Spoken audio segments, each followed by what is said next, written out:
واحد من المتابعين بعت رسالة لأطهر الطاهر الإعلام الرياضي في مصر، وقال له هو بيقول: صباح الفل يا كابتن شوبير، ممكن تشيل الزمالك من دماغك شوية وتنقل الأخبار بحيادية من غير ما تحور علينا. شيل الزمالك من دماغك شوية وخليك حيادي، ولو في الراديو بس. ومين بيساند الأهلي ماديا؟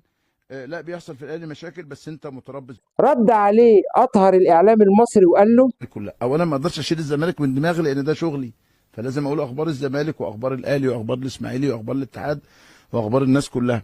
ولازم لما اشوف حاجه محتاجه تعليق لازم اتكلم عليها، فمش هقدر اشيل الزمالك من دماغي. يا ابو حنفي، مين بيساند الاهلي ماديا؟ الاهلي انه بيجي له ايرادات كتير. أنا كده صدقتك. طب بص الفيديو ده.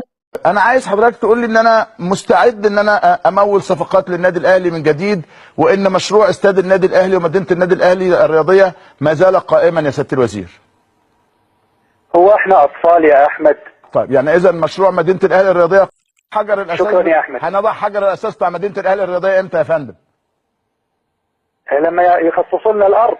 خصصوا الارض. يلا شد حيلك معانا. هشد حيلي معاك ان شاء الله. لما خلصتوا. نعم. شكرا. شكرا. ده المفروض واحد من الإعلاميين اللي بيحقق أعلى نسبة مشاهدات في الوطن العربي. التعليق ليكم. انا هشتغل بقى وامري الله، انا ماليش دعوه بقى، انتوا لو في حاجه بقى انتوا طفوا الشياط اللي بره ده.